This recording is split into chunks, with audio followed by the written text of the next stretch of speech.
Uttar Pradesh triple SC के द्वारा PET 2023 का हेल्ड 28 अक्टूबर 2023 को कराया गया था। इस वीडियो में हम लोग सिर्फ 1 का क्वेश्चन देखेंगे, डिटेल्स में एनालिसिस करेंगे। हम लोग इस वीडियो में क्वेश्चन नंबर 31 से लेकर 50 तक का डिटेल्स में सोल्यूशन देखेंगे। इन सारे क्वेश्चन को हम लोग बाद में करेंगे। इस वीडियो में हम लोग क्वेश्चन नंबर 31 से लेकर 50 तक को देखेंगे।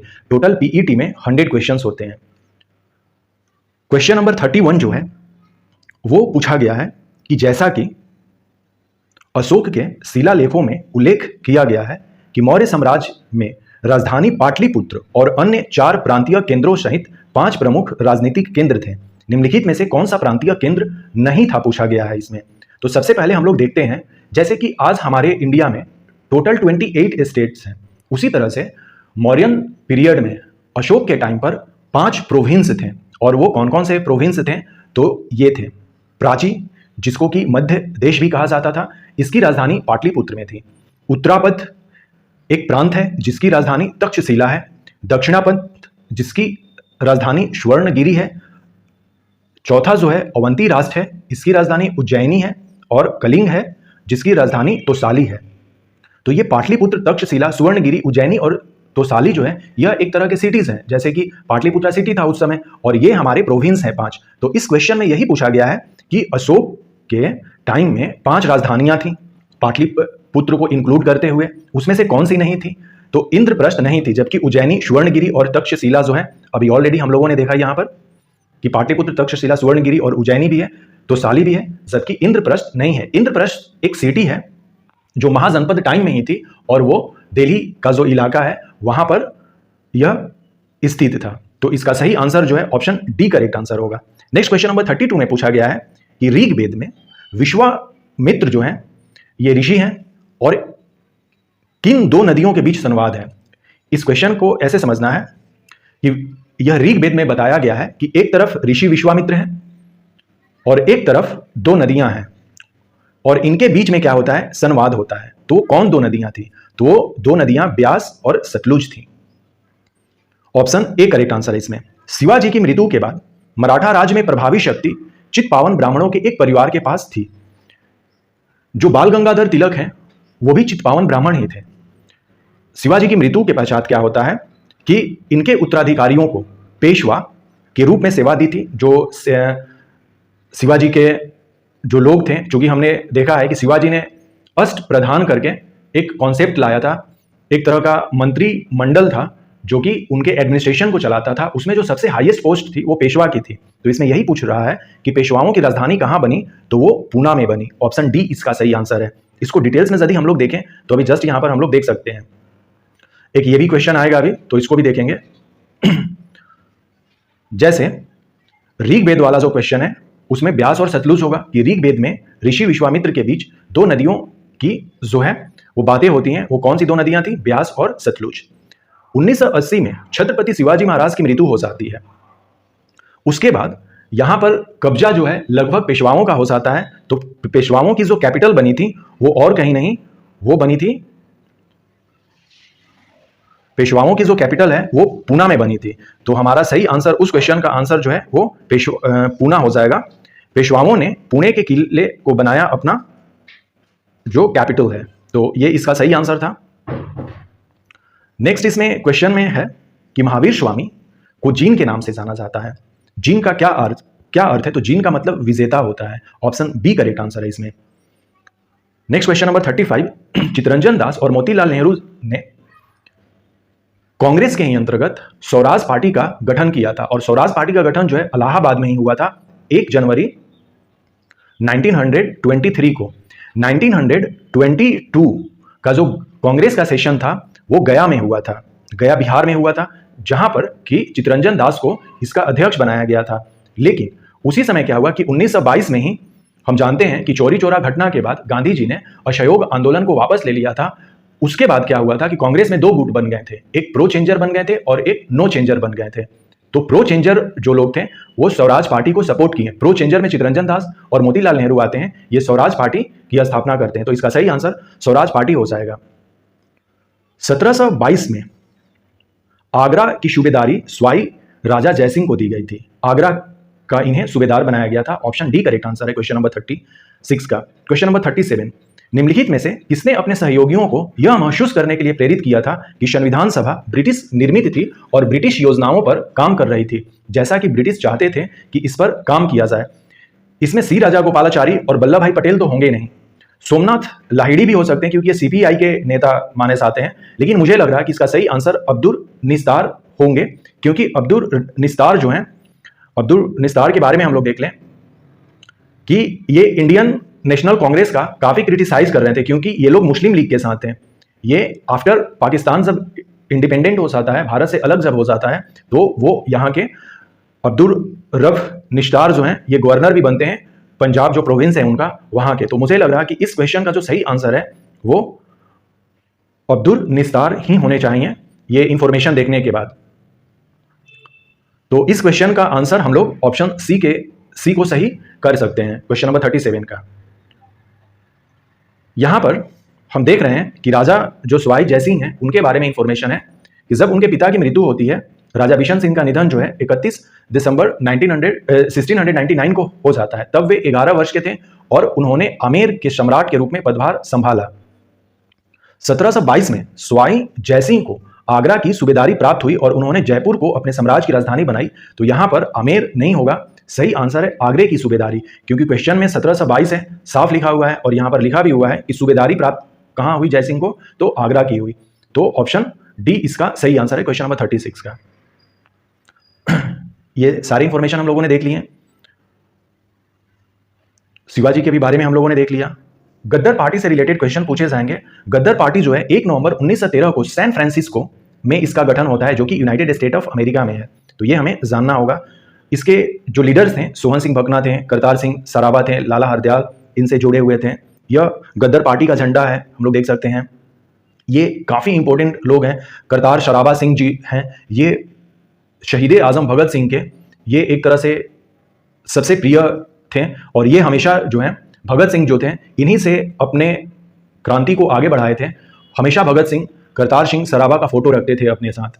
गुरदीप सिंह हैं जिनके ये काफ़ी फेमस हैं। कामागाटा मारू जो सीप है उसको खरीदने में इन्होंने उसको एक तरह से रेंट लिया था, जिससे कि भारतीयों को ये कनाडा ले गए थे। कामागाटा मारू जो सीप है, एक जहाज है, जो एक इंसिडेंट होता है 1914 में। तो ये सारे कुछ फेमस लीडर्स हैं गद्दर पार्टी से रिलेटेड। तो गद्दर पार्टी का जो मुख्यालय है वो सैन फ्रांसिस्को है। फिर हम लोग देखेंगे भारतीय राष्ट्रीय कांग्रेस का कलकत्ता अधिवेशन, अभी देखेंगे क्वेश्चन, तो फिर हम लोग ये डिटेल्स स्टडी करेंगे। क्वेश्चन नंबर 38 में पूछा गया है कि 1913 में हिंदुस्तान गद्दर पार्टी का मुख्यालय, ये सैन फ्रांसिस्को इसका सही आंसर है। ओके, गद्दर पार्टी का पूरा जो नाम था हिंदुस्तान गद्दर पार्टी था, भले वो सैन फ्रांसिस्को में है, तो चूंकि वो काम किसके लिए कर रहा था, हिंदुस्तान के लिए कर रहा था। और ये जो हिंदुस्तान शब्द है हमारे भारत में, हिंदुस्तान शब्द जो है यह 13वीं शताब्दी में प्रचलित आया। कब आया? 13वीं शताब्दी में, जब तुर्कों का शासन हमारे भारत पर हुआ। और तुर्कों का शासन जो है कब से स्टार्ट होता है? 1206 से दिल्ली सल्तनत के टाइम से स्टार्ट होता है और ये 1526 तक चलता है।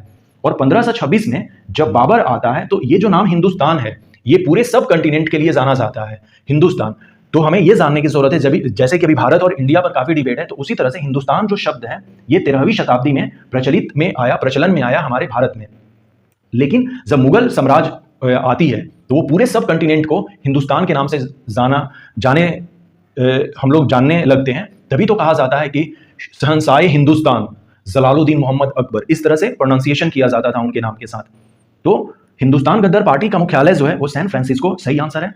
यहां पर पूछा गया है सिरोही जो एक तरह की लिल्ली है, यह किस राज्य में पाई जाती है? तो यह मणिपुर में पाई जाती है। ऑप्शन सी करेक्ट आंसर है। जस्ट अभी हम लोग देखेंगे इसका तो हमें यह क्लियर हो जाएगा। मणिपुर में राज्य स्तरीय सिरोही लिल्ली महोत्सव 2022 का चौथा संस्करण मनाया गया था। तो साफ इससे क्लियर है कि जो सिरोही एक तरह का लिल्ली है वो कहां पाया जाता है?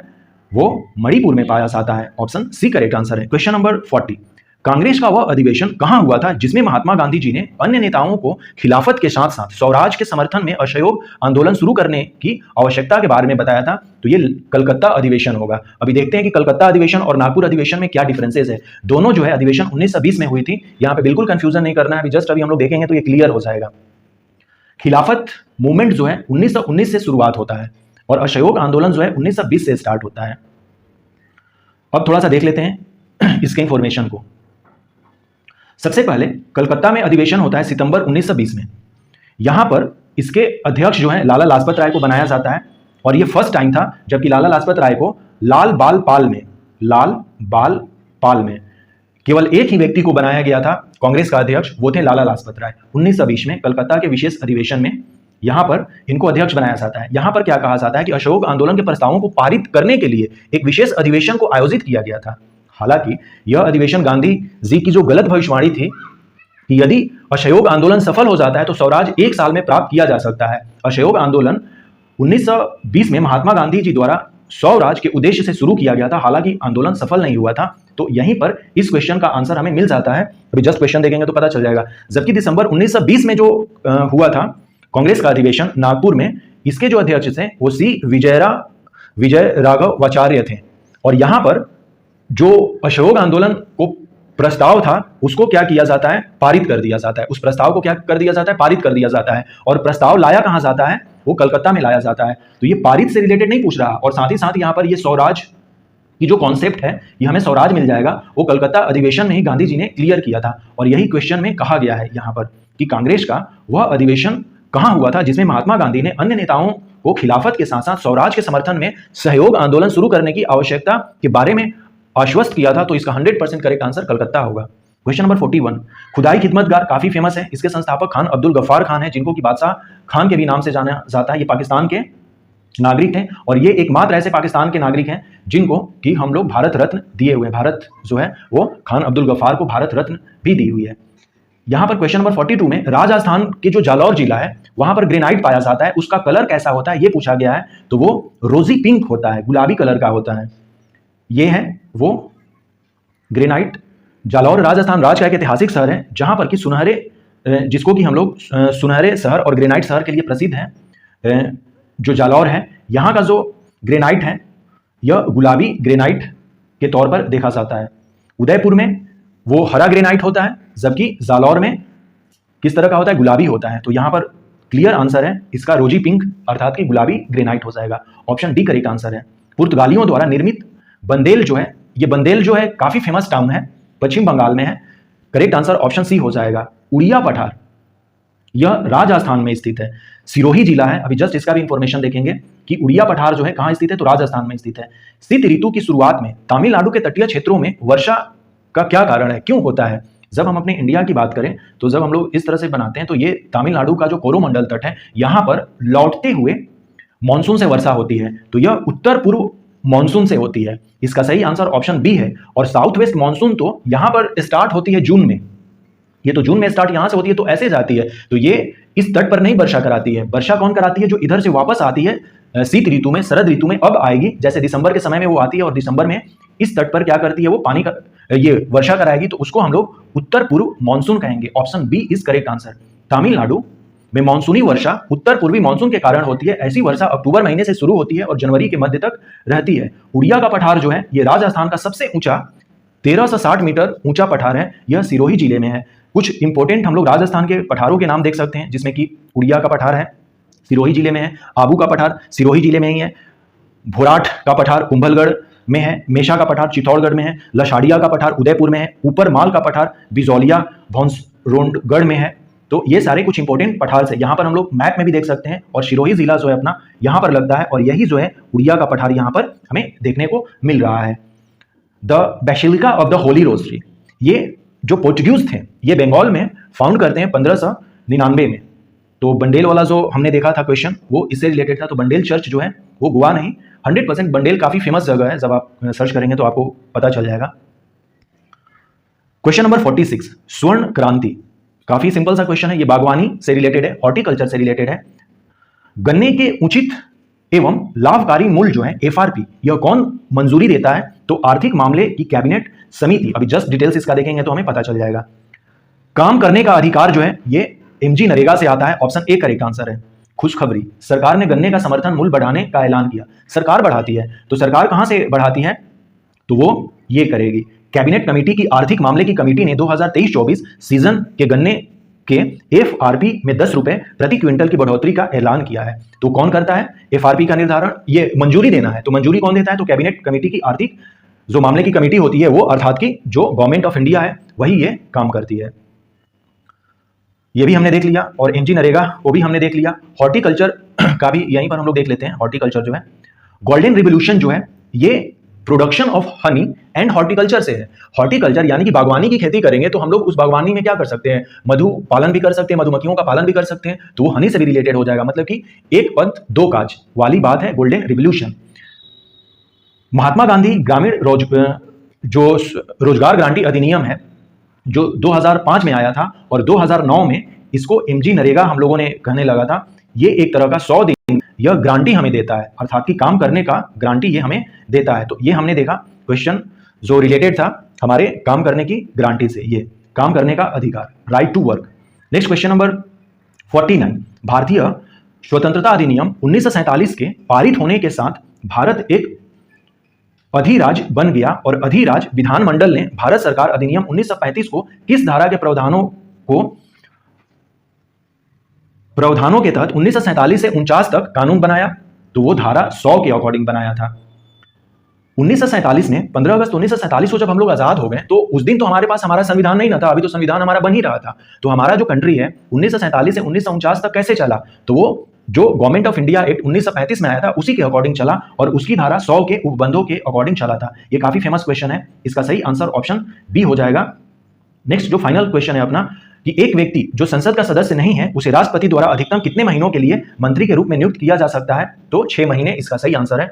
इस तरह से हम लोगों ने पीईटी 2023 का क्वेश्चन नंबर 31 से लेकर 50 तक देखे। अदर वीडियोस में हम लोग अदर क्वेश्चंस को डिटेल्स में और प्रूफ के साथ हम लोग एनालिसिस करेंगे। तो आई होप सो कि इसमें हम लोगों ने 20 क्वेश्चंस को देखें और 20 क्वेश्चंस में 19 क्वेश्चन का तो 100% हमें सोल्यूशन मिल गया, करेक्ट। एक जो क्वेश्चन ये वाला क्वेश्चन था इसमें हम लोगों को कंफ्यूजन है, जो स्टेटमेंट वाला था, लेकिन मुझे लग रहा कि स्टेटमेंट में यही आंसर होना चाहिए। ये जो क्वेश्चन था अब्दुल रब निशतार जो है इससे रिलेटेड क्वेश्चन जो था ये वाला क्वेश्चन नंबर 37। तो अभी हम लोग इसको अब्दुल निस्तार भी कर सकते हैं।